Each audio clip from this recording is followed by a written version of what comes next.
Welcome back to It Will Run, or as I tell the people who care about me the most, it will run. When I started the project last year, word got out. Next thing you know, people from van publications are calling me, radio stations, newspapers. Yeah, they still have those. Wanted interviews, they wanted to know about the van project. And I said, hey, I'm not a professional YouTuber yet. I still have a day job. I have bills I have to pay. I can't be doing interviews every night when I'm supposed to be making dinner. You want the inside scoop? Meet me in my garage. And they took me up on it. Next thing you know, I've got people pulling up in my driveway saying, what about the press conference? I was like, the press conference. Oh. I was like, today's the press conference. Today's the press conference. That's today. So I threw on the first t-shirt I could find out of the top of the hamper. I wasn't sure what to expect. So I just rushed out there and started answering questions. Hey everyone, thanks for coming out. Man, this is a big deal. This is great having you here. Some of you came from all over the country. Some of you even flew in for this. So I can't tell you how much I appreciate it. The reason I brought you here was to talk about the new project. And that is a 1973 Econoline 100. And it's going to be a hybrid. Half gas, half electric. And it's not going to be easy. It's not going to be cheap. But it's something that I've wanted for a really long time. I test drove a couple of them and realized that no power steering, no power brakes, just not something that I was used to driving. I've been kind of pampered the last 20 years. But I needed a daily driver. I didn't have a vehicle, a personal vehicle. I work in a van, in an E250, but have nothing to drive personally. So when it was time to think of something that I wanted for a daily driver, I thought if I could just have an Econoline, an old Econoline with cruise control and power steering and power brakes and all the bells and whistles, that would be my dream vehicle. So that's what I'm building. And I'm building it with somebody very special to me. Somebody who always has a plan for every time I have a stupid idea, he has a plan. He's the man, he's the myth, he's the legend, Grandpa. Hi, grandson. Hello, Grandpa.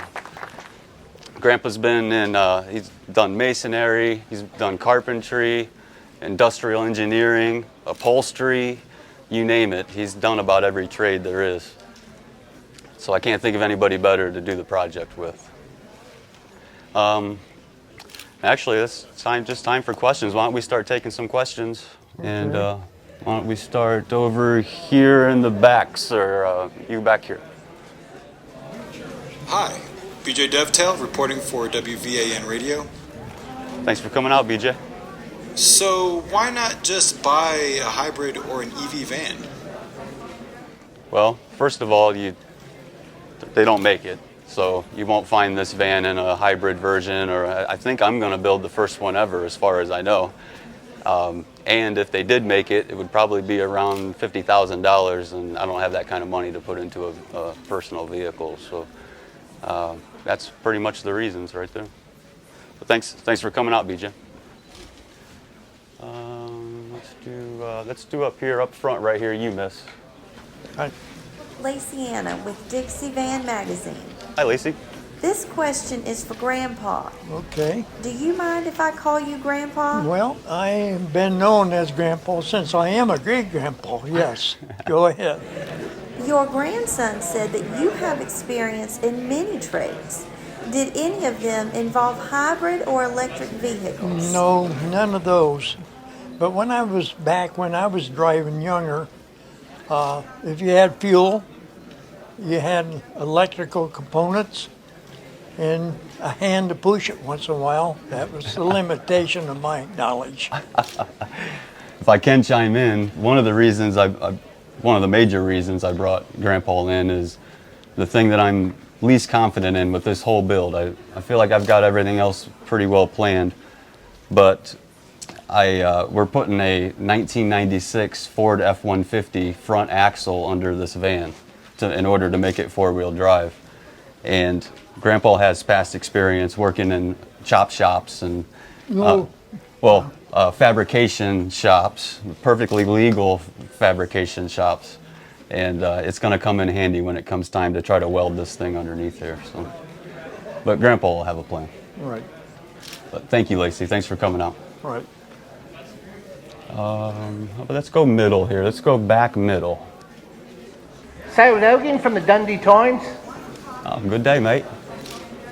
So this is going to be a 4x4 daily driver. You must spend a lot of time in the bush. I reckon you'll be putting on some big knobby tires and a light rack for hunting. No, thank you, Saul, but no, I don't spend any time in the bush, mostly highways.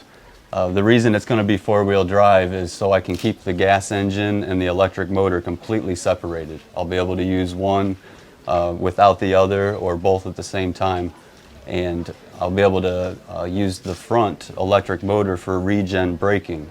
So that'll take some burden off of the brakes and charge the batteries at the same time. But no big knobby tires, no light racks, no hunting, just highway driving mostly. But thank you, Saul. And hey, I like the hat, by the way, too.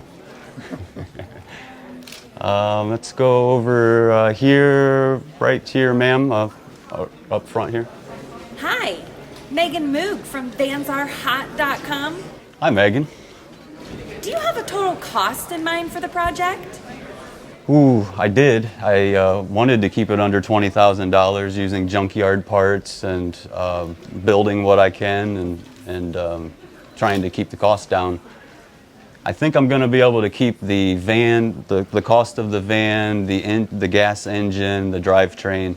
I'm going to keep that under $10,000, and that's all looking good. But I don't see how I'm going to be able to do the electric portion, the motor, the batteries, the charger, for $10,000. It's probably going to be more like $15,000, which probably puts me somewhere around the $23,000 to $25,000 range. But I'm going to keep cost in mind the entire time we're doing it. But thank you, though. Thanks for the question.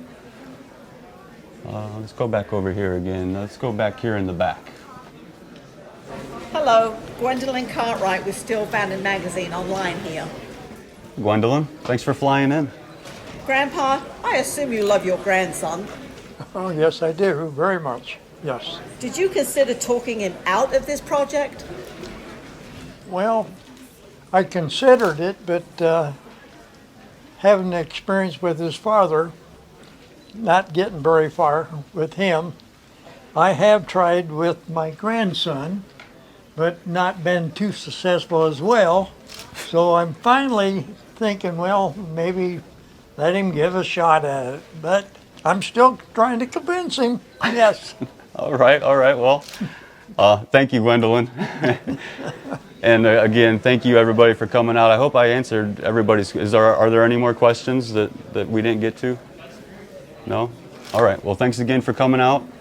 And be sure to subscribe to the project. Tell everybody you know about it. And there's going to be plenty of episodes, and they're going to come weekly. So thank you. Thanks again.